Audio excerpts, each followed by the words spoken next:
Welcome to this week's segment of Pump or Dump. Today we're going to be doing something a little bit different. So we're not just going to each give our pumps and our dumps. We're just going to kind of have a discussion about, Yeah. Yeah, we're just gonna yap. It's gonna be like yeah, a Socratic circle. yeah. We But might it'd be throw more like out a like a, triangle. yeah, we might throw out like a few names and discuss if we think they're going to go Yeah. up this coming week, but we're not really going to do like a pump or a dump. So, Yeah, yeah. we're So not directly promoting I know anything. that Ivan wanted to talk about Google. So, Ivan, Yeah. So first of all, thank you for being here today. And I wanted to talk a little bit about Google and Tesla earnings. But I think that before we get to that, I think we should just have a moment to talk about how we feel after this week occurred, oh, that's super about fun. last week's pumps and dumps. Oh Because yeah, I I know that forgot we about had that. a spirited debate about G Vernova and new holdings. And let's just say that Haley might have one-upped me.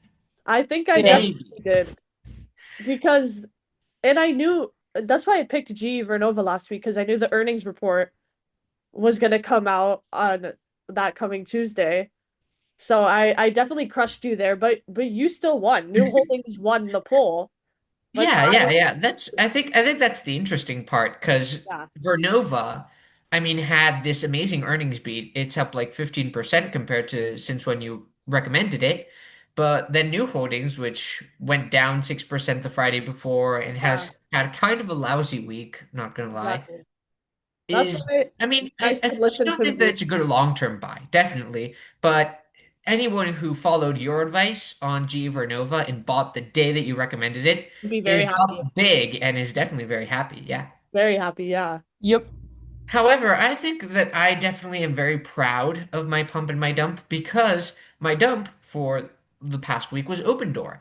And there was all of this meme stock frenzy in the subreddits and all that. I think we even posted um like why I was against Open Door and why I was dumping Open Door in a Yeah. subreddit. That got like Oh, well, you did.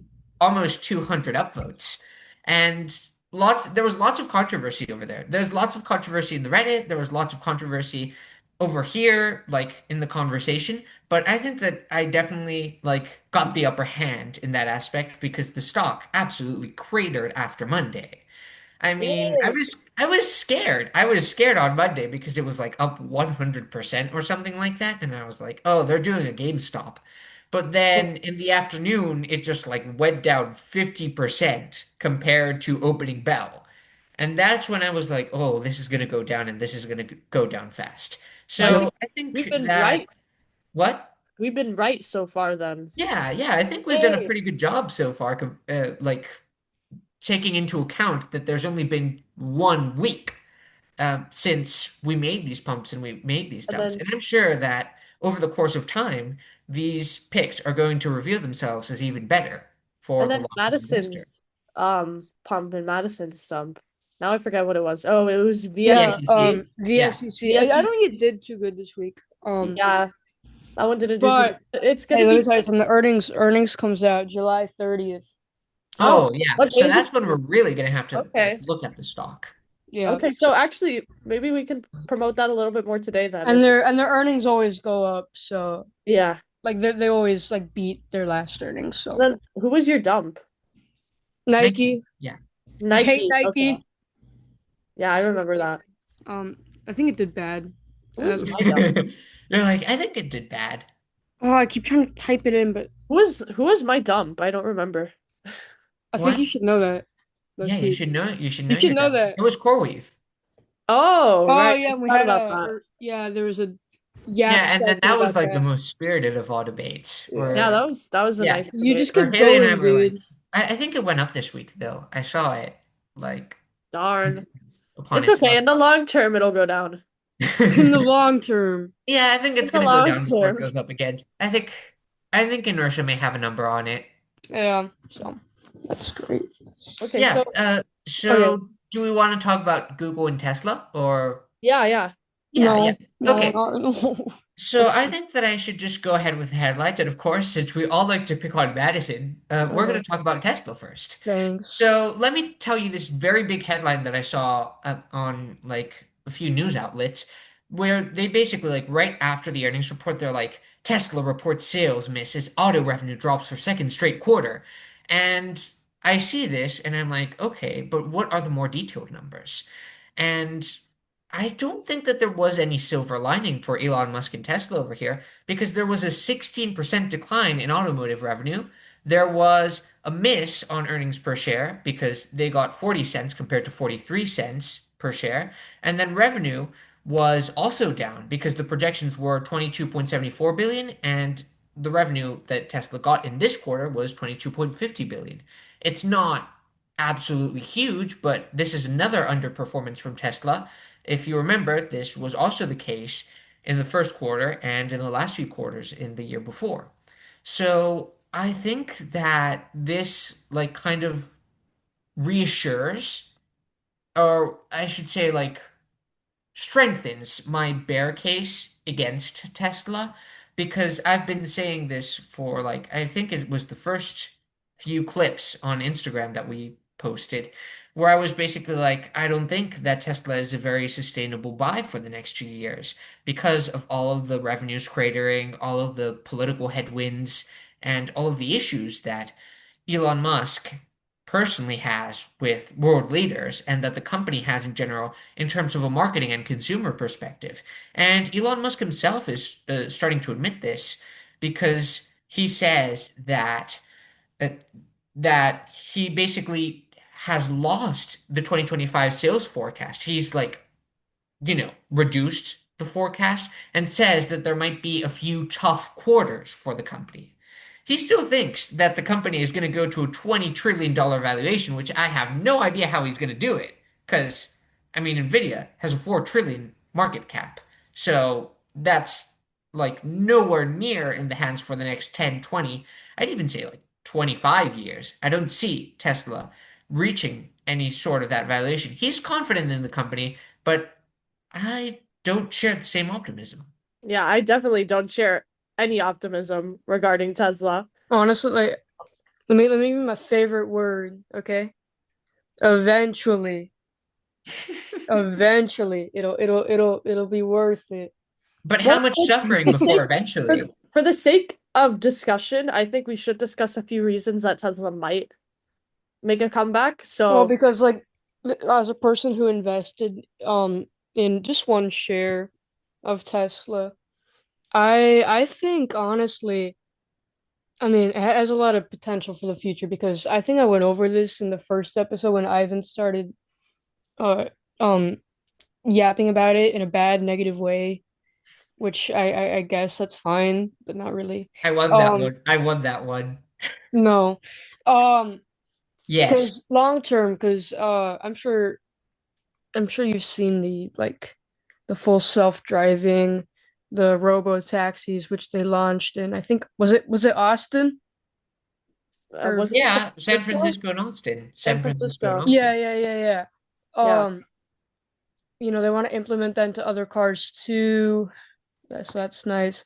And you saw I've been making like robot things and shit, and that's pretty cool. Well, actually, I wasn't even thinking like the robo taxis. I think there are a few other reasons Yeah, why yeah, no, no. I might Now be that Oh bullish. yeah. I think that robo-taxis and all that also incurred a significant loss for Tesla in this quarter as well. Oh That yeah, it because was like six spending. to the tune of 600 million or something like that. Yeah. I mean, Well, it's not a huge expense, but it is something that is considerably weighing on yeah, Tesla's It's an earnings. investment. yeah. That's why I was gonna say if you're gonna be bullish on Tesla, then you shouldn't bring up the robo taxis because that's not. Yeah, yeah, it's a No, but I'm significant saying it operating as like an loss. I'd say investment. Tesla Energy because like Yeah. they're finally contributing. Yeah, So that's good. That's a good thing that Mega they're Pack doing. orders hit record And highs this on quarter. some of the Cybertrucks, they're putting solar panels. That's really cool. Yeah. I mean, I don't like the Yeah, but Cybertruck. here's It's the thing. If frustrating. Elon Musk himself is saying that there's going to be a few difficult quarters ahead of Tesla, how can you really be optimistic on the stock, like at a I'm near-term not perspective? Listen, optimistic, listen. but I Like think that there are. I would wait at least a year and a half I'm to not. really consider Tesla Yeah, and I'm Well, not. reevaluate. Ivan, even though we aren't optimistic though, there are still a few points Yes. that we can make for Tesla. So also AI Day No. 2025 Yeah. is coming. Exactly. That's what I'm trying to say. Like, Yay, August 8th. yeah. And there's gonna be like an Optimus robot, I think. No. Who Oh yeah, yeah. Tesla really needs one of yeah. those. Let me just But say like what I'm that. And there are saying gonna is, be yeah, live like with demos and it's gonna work in a Tesla factory. So yeah. if that ends up happening, then the narrative will shift once again. No, yeah. Like what I'm trying to say is like when you invest in Tesla, like if you were to invest today, which I wouldn't invest today, I just kind of impulse bought it like a month ago, I think now. But well, like when you invest in Tesla, you're not just investing in it as a car company, you're investing in everything else as That sounds like an well. advertisement for Tesla. When you invest in Tesla, you're not just investing Yeah, in a I It's car know, that's what I'm company. trying it's to not do. just a car company. Like, Think yeah, of it's gonna everything else. like I even said, yeah, it's gonna have a few tough quarters, especially this year, maybe even going into 2026. But again, my favorite word, eventually. Yeah, but here's the So, thing. Here's the thing. I've been there, done that, right, because I have been investing in the stock market for the past few years. So I know when an eventually can't just sometimes doesn't go as planned. Because I invested in Amazon at probably the worst moment that you can possibly think of. It was early 2022. Amazon stock was at its peak highs, and right. with inflation and all of these issues, like there was lots of macroeconomic headwinds going with the stock. Wait, give me a second. Well, I also think that t Tesla is kind of gaining back the EV market. Yeah, a little bit. Like there's a little bit of Um, a China rebound. So yeah, like even though they have more competition now, they're very recognizable as a brand. Except like yeah, with they have a new car, Model Y. Yeah, Model Y not Tesla. new. It's pretty new. Well, oh, not the Model Y. Model Y They have is another not one. new. They have another one. Hold on. Wait. They have a new one, a relatively newer one. I didn't realize it was a Tesla. Also, I would For- like to apologize. I have very bad allergies, so I'm kind of just dying right Oh, now. I didn't notice. Oh, You're, really? Sorry, I everyone, I'm low-key did back. not notice at Yeah, no, all. I'm just dying over here.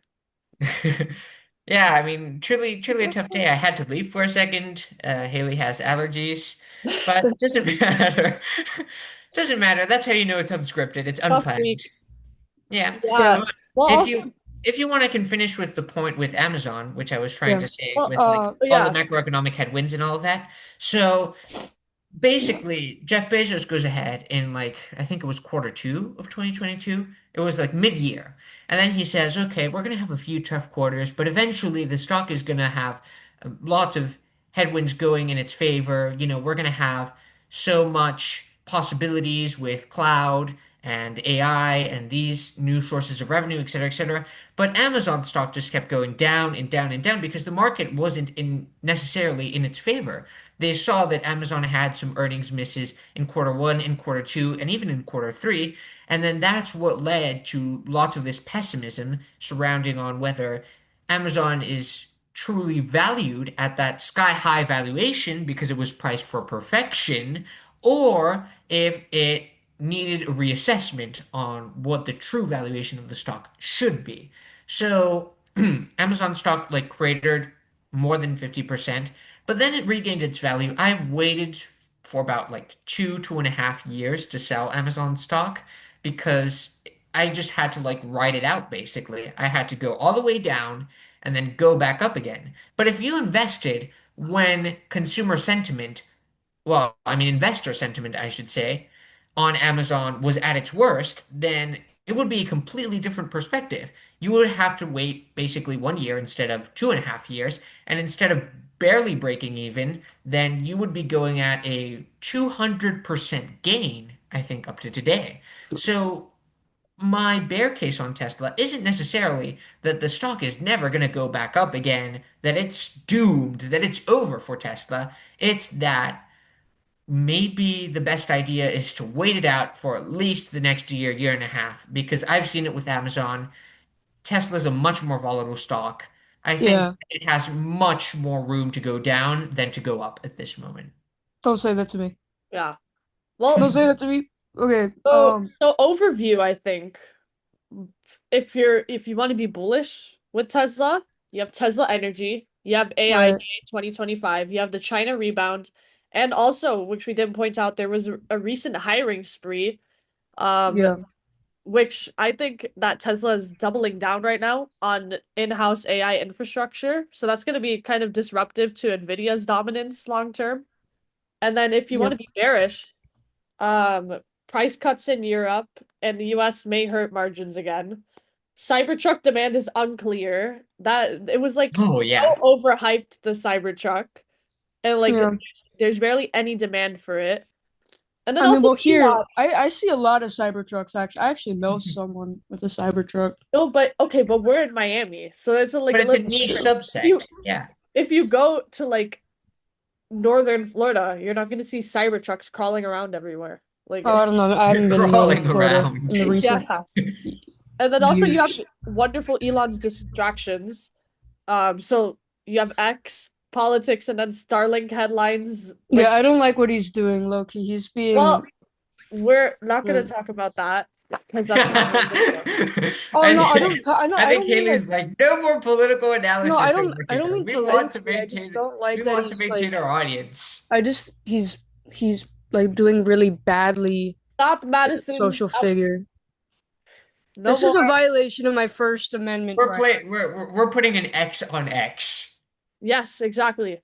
What? Wait, no, no, we're not putting an X on X. That's Yeah, not we're what putting we're an saying. X on We're putting conversation around X. exactly. Yeah, we're Congress not shall putting make no law respecting an establishment of religion or prohibiting the free exercise thereof, or abridging the freedom of speech or of the press, Okay, so now let's talk about right of Google. the people to So assemble and to let's talk about petition the Google. government for a redress of grievances.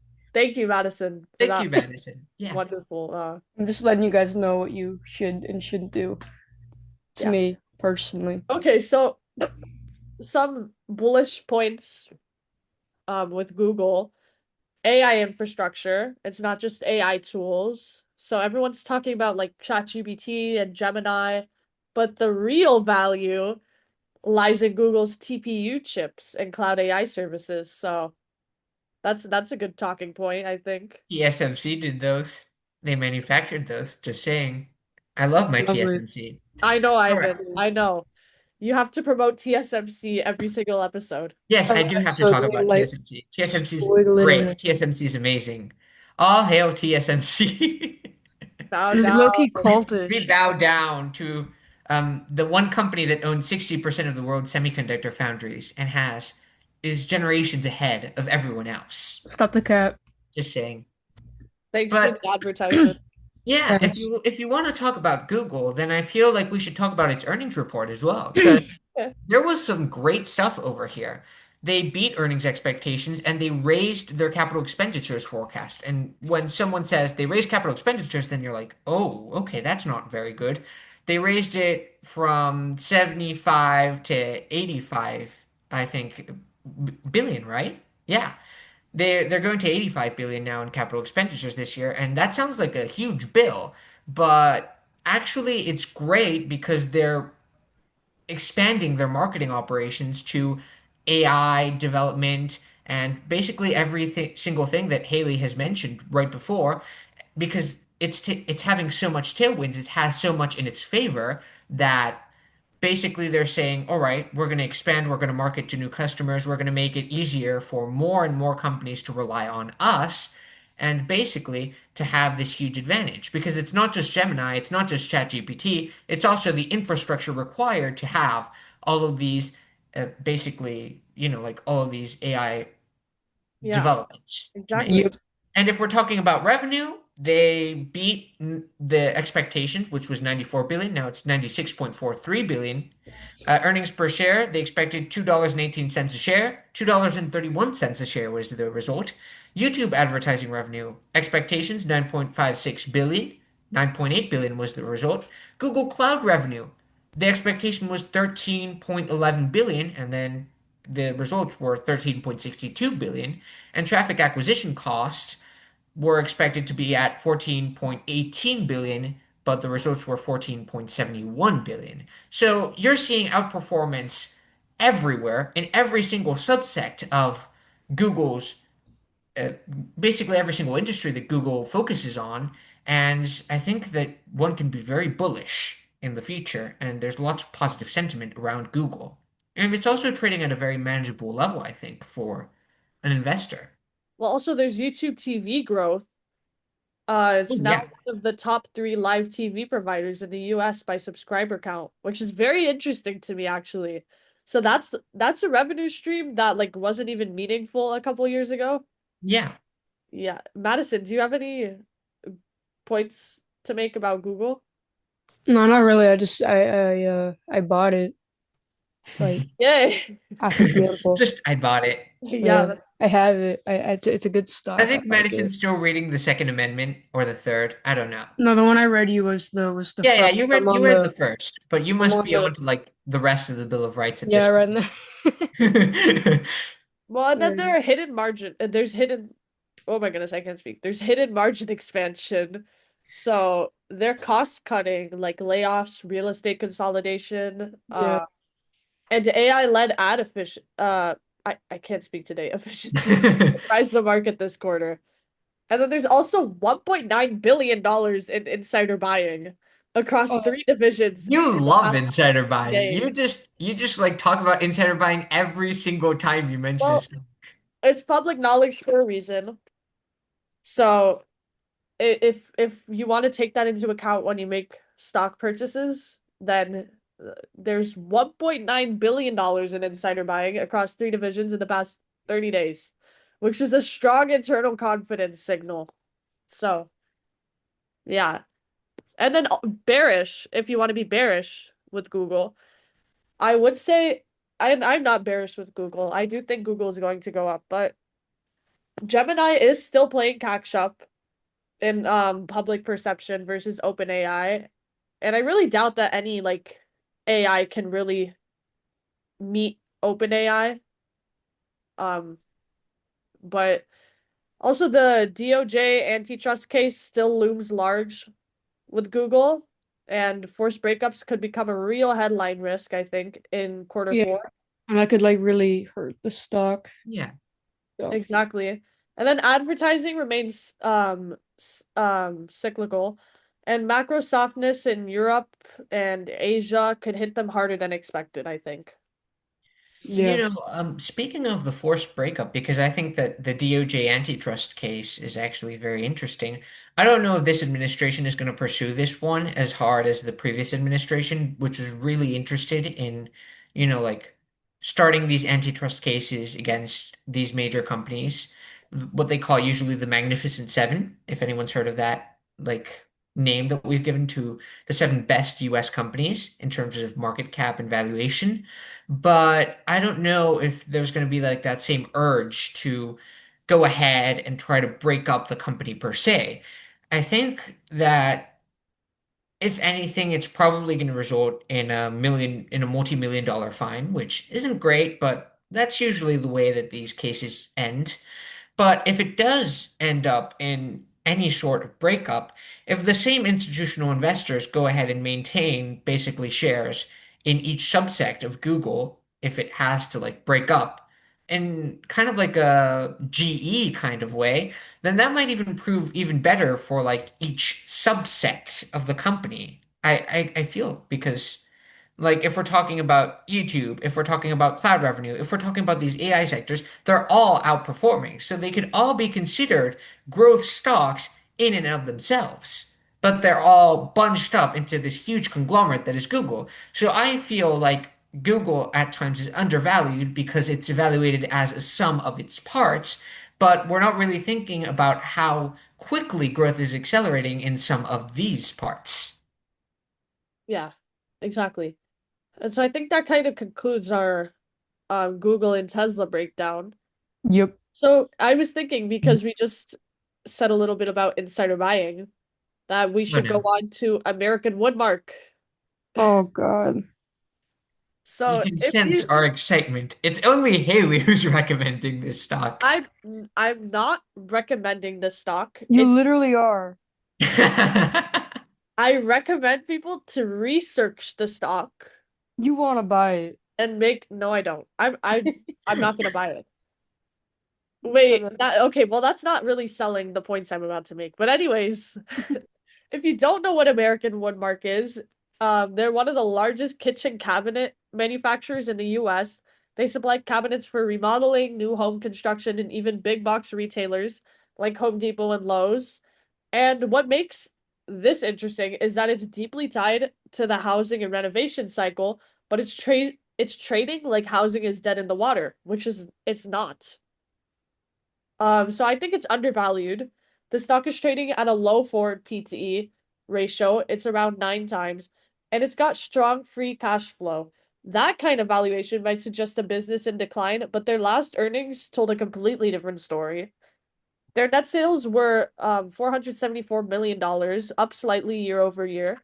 They posted positive EPS surprises in multiple recent quarters, and gross margins have expanded thanks to better supply chain management and cost controls. So, I think it's solid, cash generating, and mispriced.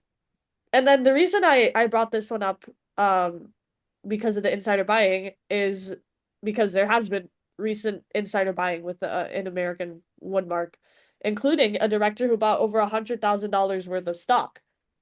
So no one buys stock like that unless they have conviction.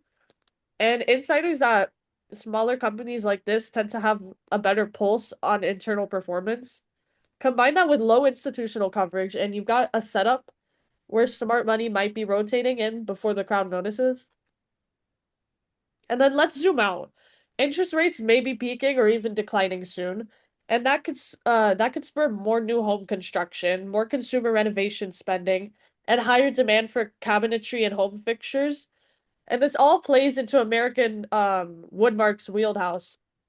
I okay, once again I can't speak. So they're well leveraged to a housing rebound and positioned to benefit without the high multiple risk. And then what do I like about this other than all of that? They have a solid balance sheet, so they've reduced debt over the past year and have improving liquidity. They have a strong relationship with big retailers, again, like Home Depot and Lowe's. They've reinvested in manufacturing automation, improving margins, and there's no hype. It's just a quality business trading at a deep value. This is the kind of name that I think will compound quietly. Remember that was the title of our last episode, actually, the quiet compounder. Quiet compounder. And I Yeah. think we say that we can say that again for AMWD. So, in closing, American Woodmark may be boring, but boring can sometimes mean predictable, cash flowing, and undervalued, depending on how you want to interpret that. like my ETFs. Insiders are buying and fundamentals are stabilizing. I take that seriously. So this is not financial advice, but I've this is what I've got my eye on for this week. So I I don't know. Do you guys know a lot about American Wood? Great sales pitch, but I think I've got like a few issues with the stock itself because the thing is that if you're positioning this as any sort of, I think this is more of like a value stock, not much of a growth stock per se. Now, I'm not completely certain if this is necessarily undervalued or this is going to become a value trap. Because what happens is that the housing market is very cyclical, and you can definitely see it with the stock chart. It started looking like a growth stock, especially in the early 2010s up to 2018 when the housing market was definitely rebounding after the 2008 recession, which basically led to 10 years of great economic growth and great housing market growth. But if you see 2018, 2019, it was very weak. The stock like cratered. Then it rebounded up to 2020. The COVID pandemic led to a few weeks of just price declines all around the board. But then after, in the post-pandemic, the housing market regained its strength and the stock regained its value. But then with higher interest rates in 2022 and 2023, you see the problem happening again. Stock halves, then stock doubles in 2023 to 2024. Stock halves again right now. But here's the issue. The housing market still looks weak on paper, and I still think that it's not regained its strength after these high interest rates. It's definitely not a buyer's market out there, and a buyer's market is what this stock needs to Yeah. have people buy homes, for people to renovate. If people want to renovate their homes to then sell at a profit, then also that's another consideration that can benefit American Woodmark. Yeah, well, you're But right. That is one of their biggest risks. They're but so I feel like dependent it's just on the so housing market. cyclical and the housing market is still weak, and there's a Yeah. lot of reluctance politically to lower those interest rates that I'm not sure that it's the best buy right now. Of course, price to earnings ratio looks great. It's at 8.1 times earnings. But here's the thing, earnings growth is set to decline 7.4% over the next 3 years. So there's not going to be more demand for American Watermark. There's actually going to be less in terms of future earnings growth, which makes the forward price earnings ratio more than 11 times earnings. So I think that's the main thing that I don't really like about this stock. Because if it were growing by 7.4%, then I'd be like, okay, great, this is undervalued. So I have that margin of safety, but I just don't see it with this stock. Yeah, it's definitely quite a risky move to make Only because quite. it's so dependent on the housing market. And also I know that another risk is exposure to volatile lumber and freight costs. So Yeah. there are quite a few risks with this. Yeah, raw materials is also a concern. Yeah, but I And think it's worth looking at because I wanted to pick like a few niche stocks to look at, and I think this is one that's very under the radar. I mean, Ivan and Madison hadn't even heard of this. oh Yep. yeah, like when Haley mentioned it, I was like, wait, what? Yeah. What is this stock? I mean, see, I'm not too bullish nor too bearish on this stock because it's true that the valuation is very like cheap, I would say. And analysts are considering it a buy in the near term, but I think I would wait until the day that they say that the Federal Reserve goes ahead and says, okay, we're slashing interest rates. Because that's when I'm starting to see that kind of growth in the housing market that would be beneficial to American Woodmark. Yeah. Okay. So I think Madison, do you have anything to say about American Woodmark? Not really. Okay. Pretty neutral Um, on that. so I was prepared to do pumper dump format today. So I was gonna dump a Beyond Meat. Yeah. I told The Ivan about Beyond this. Meat. Like What? Beyond Meat, is that what you just said? Beyond, like they Okay. have like the veggie stuff, you No, know? yeah, I know. The yeah, The fake meat, yeah. the Yeah. fake meat. The fake meat. Yep, I So gotcha. yeah. You know what Beyond Meat though? I think everyone who's Yeah, watching yeah, should yeah, know yeah. what Beyond But Meat is. but It's basically what are your points against Beyond Meat? That's what we want well, to know. Yeah, can you okay. say it? So for a little overview, Beyond Meat has become a bit of a meme, and not in like the fun GameStop way, but in the everyone thinks it's dead way. It IPO'd at $25, shot up to nearly $240 in 2019, and now it's like scraping the floor around $6 to $8. So the consensus, it's a trash stock. Um, but also my take would be not so fast. Okay. So there's a shift happening under the surface. While shorts are piling on, over 35% of the flow is short. So insiders are holding and even nibbling. Not massive buys, but the kind of buys that say, like, we're not done here. So institutions like Renaissance Tech and Vanguard still have small stakes, which I find interesting. And by the way, I know that I'm saying that this is my dump, but I still think that it's worth watching Beyond Meat. I personally would not buy it, but I like to offer both sides. So I think there are a few things that the Bears miss. So margins are improving. The cost of pea protein and shipping have dropped significantly. Quarter two 2025 gross margin is expected to flip positive again for the first time in 2 years. Two, we have international growth. So China's plant-based push is real, and Beyond Meat has partnerships with Yum China and McDonald's Hong Kong, and that's a market with scale. And three, we have brand moat. So hate them or love them, Beyond still owns the mindshare in alternate meat. Impossible is private. Tyson's brands lack identity. Beyond Meat is still the Nike, I would say, of fake burgers, which is interesting because that was Madison's dump. Oh, Like, why would you say that? Low key. I it's the mean, Nike of I think fake it's burgers. just a testament to its brand recognition. I think we found our episode title, the Nike of fake burgers. The No. Nike of fake The Nike, dump the Nike of fake burgers. the Nike of fake. Okay. And then earnings are next week. Short interest is sky high. So if beyond surprises, even just by narrowing losses, a short squeeze is in play. FDA regulation chatter has been quiet, but if they win approval for cleaner labeling, it could unlock new retail shelf space. And then partnerships. So rumors of a restructured deal with Subway or Starbucks have floated recently. Nothing is confirmed, but it's worth watching. And then the risks, honestly, are why I would call it a dump. So cash burn is real. They have about 3 to 4 quarters of runway left without additional capital. And then if they miss this earnings, dilution is likely. And the meat substitute space is still niche and cultural momentum has cooled in the US post 2021, which I think is a lot is but okay. It's because of COVID, I think. So after that like initial COVID hype, that's why it like skyrocketed from 2019 and then like 2021. It was like very popular.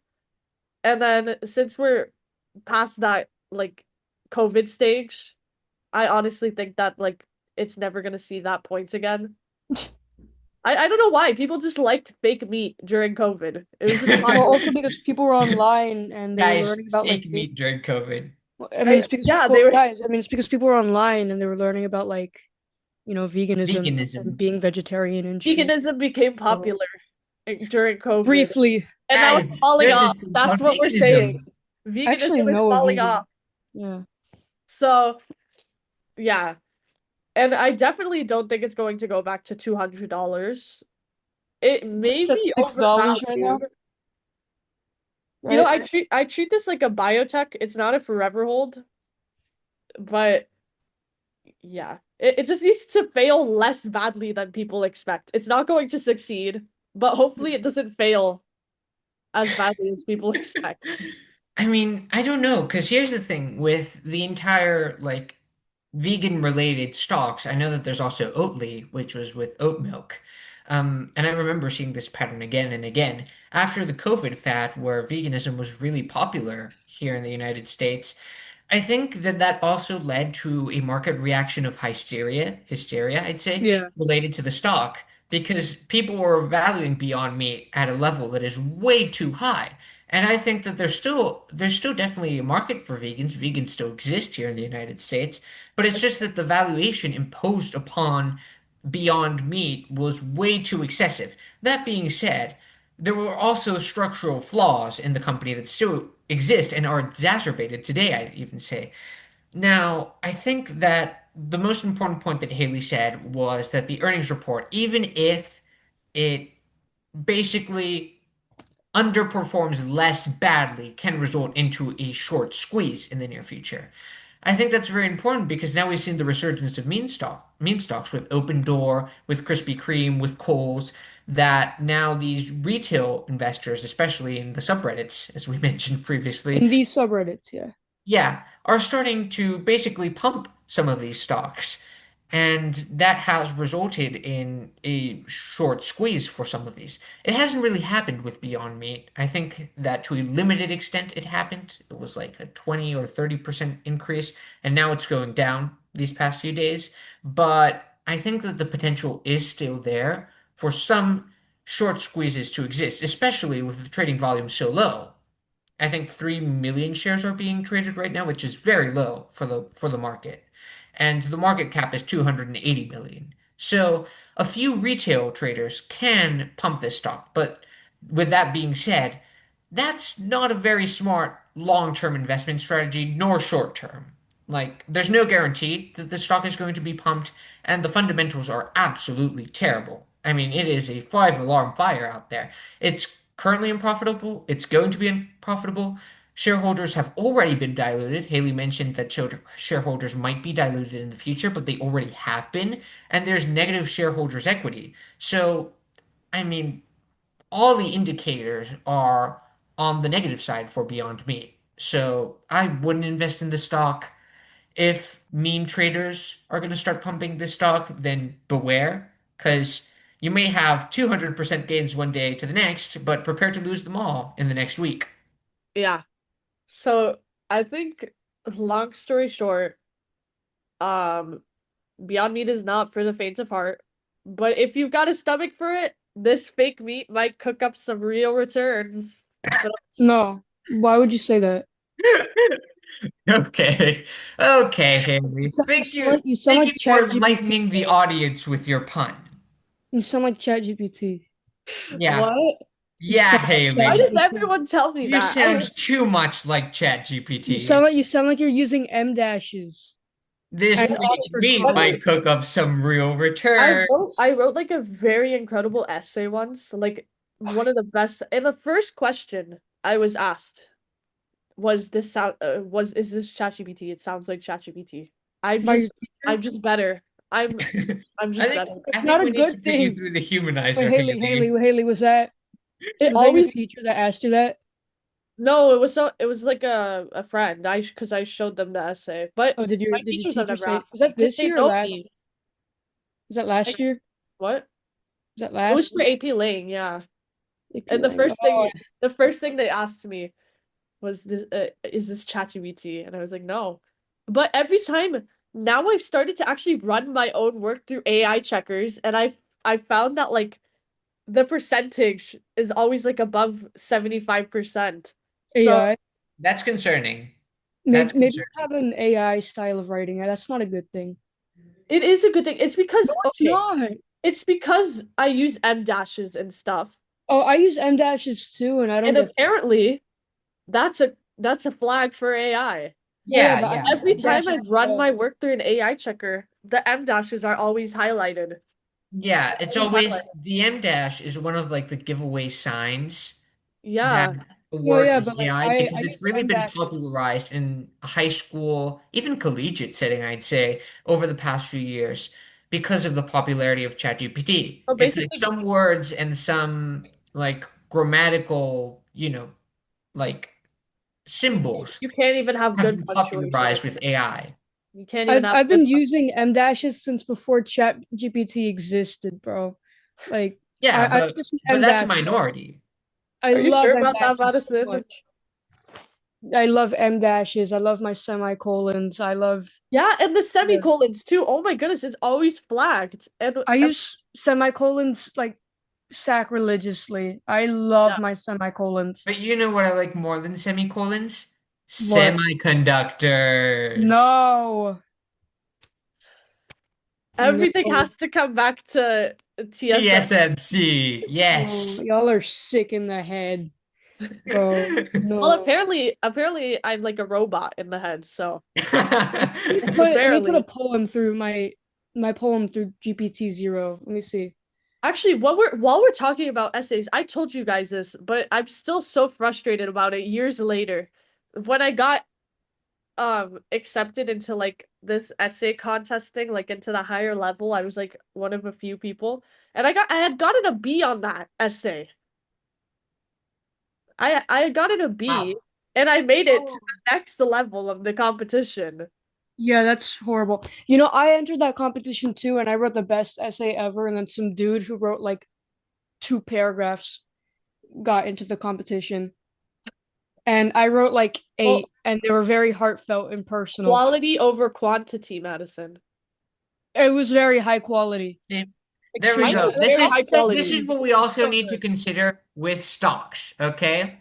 We need Well, to think about quality of the stock's earnings compared to the quantity. Like It doesn't Purple matter if it's a Innovation. $1 billion company or a $1 trillion company. What we need is those quality stocks. And that's why we do How this. about Purple Innovation and a hundred no, million dollar company? no, Oh no, no, not no. that. Okay, you're stretching it over there, Okay, You so Haley. really are. You've on my overstepped search, your boundary.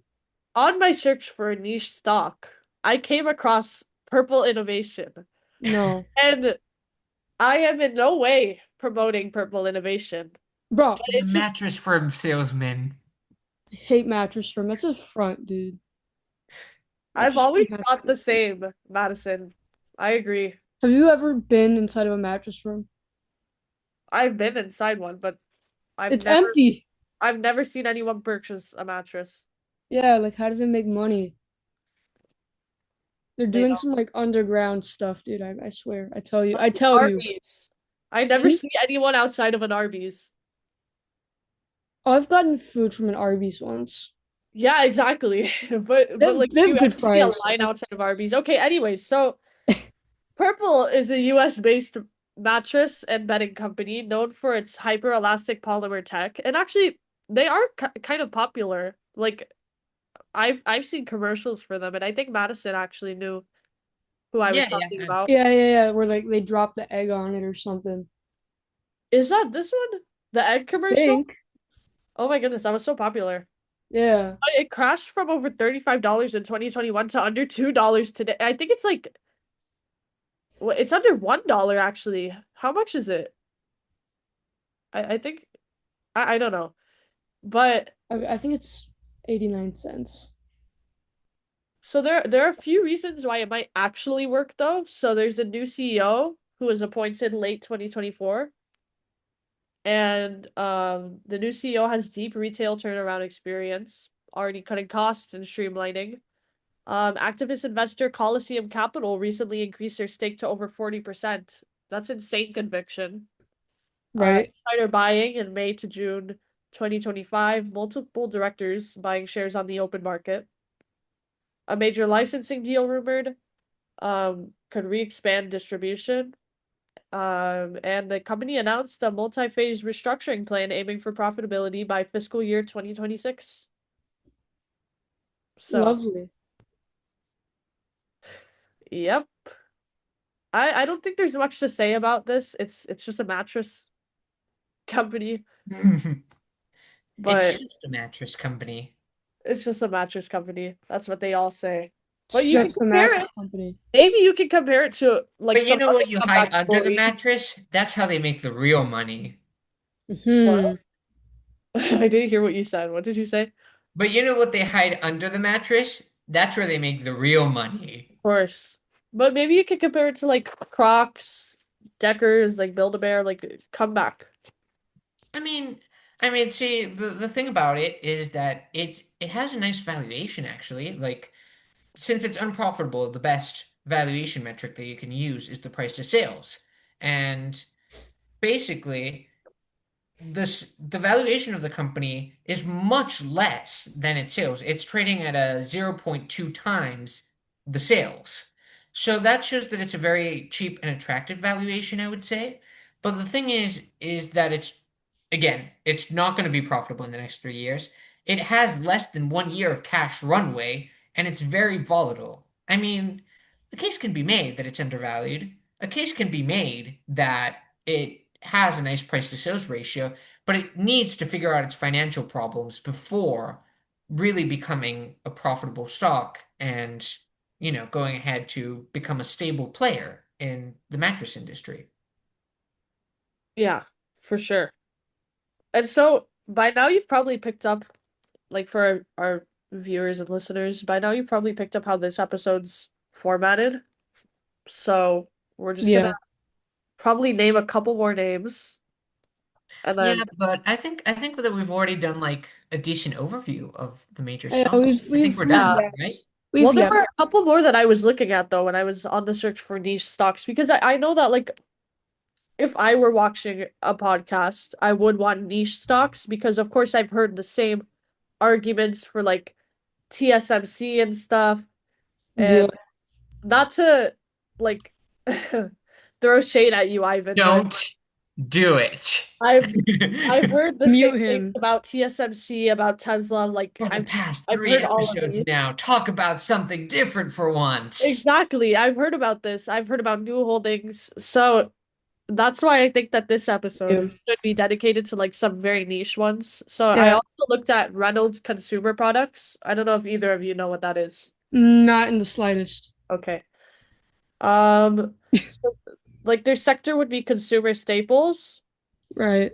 So businesses like Reynolds Wrap and Hefty. You know Hefty. Oh, Yeah. that, yeah. Okay, yeah. They operate in essential low volatility categories with predictable demand, even in uncertain economies. The current P to E sits around 14.8 times, down from a historical highs of approximately 20 times. This Hmm. multiple compression opens room for revaluation if earnings stabilize or grow. Its products like cling wrap, disposable containers, freezer bags. I'm sure you guys have seen it. Reynolds, like the No, yeah, like aluminum foil. yeah, basically. Yeah. Freezer bags are they're staples in both retail and food service. These categories tend to hold steady in downturns and benefit from any uptick in DIY cooking or grocery trends. Owners of the Reddit threads, yeah, Reddit threads. I know Ivan Great, great. I likes love to this hear pool that. cage. Hate Reddit. Are flagging. You hate Reddit? No, I love Reddit. I yap on there To some. anyone Madison who has a just love-hate to Don't anyone even who relationship say with came Ivan. Reddit. to anyone who came from Reddit to this podcast, Don't listen to of that Madison. yeah, Yeah. I know that quite a few of you came from Reddit. Madison is wrong. We love Reddit. Yeah, we So love owners Reddit. of Yeah, the Ivan Reddit keeps threads, posting our crap on Reddit, dude. It's not me. anyways, owners of the Reddit threads flagging REYN note consistent insider accumulation while shares were depressed, reflecting confidence at the board or senior level. While REYN doesn't have flamboyant hedge fund public activism, institutions still hold a meaningful stake. And Right. then in 2025, consumer staples have been the best performing sector amid macro turbulence and trade concerns. UBS named staples among their top defensive picks. Brands like Coca-Cola, Keurig, Dr. Pepper, Celsius are benefiting. And I think that Reynolds is quietly structurally similar. So, Yeah, yeah. sounds pretty good. That's Um, pretty late. I'll be right back. all I'm just gonna right, but I get some really have water. to go now, so I think that we should, like, I'm sick. Okay. Okay. I think Um, I And you think go to I think that Orlando? we've already had like lots of very good picks over Yeah, here. I think we've So so yapped. based if on all anyone's the random stocks we named, just leave a comment or Ivan will put out a poll and tell us which you think we might be right about because Yeah. like we're kind of going out on a limb with these niche stocks. Yeah, we're just like Oh, guessing and we're just yapping just to yap, honestly. exactly. We're So doing like a Sisyphus boulder. We're just like saying things with yeah, no goal. I didn't even get to the cattler one. I don't even know Yeah, how to I didn't no, that I one. wanted to talk about SYK because it's not very niche though. Maybe next time. yeah, I think Okay, that these next are time lots of we will great bring picks that that we'll to discuss you. next Yeah. time. But Yeah, so next time. far, we've had a pretty good track record. So if you continue to trust us, thank you. All Yeah. I right, and we shall see you in the next we're one. your All hosts, right. Haley. Ivan. And I am Madison. Yay. Okay. Yay. Next week. Bye. All right. Adios.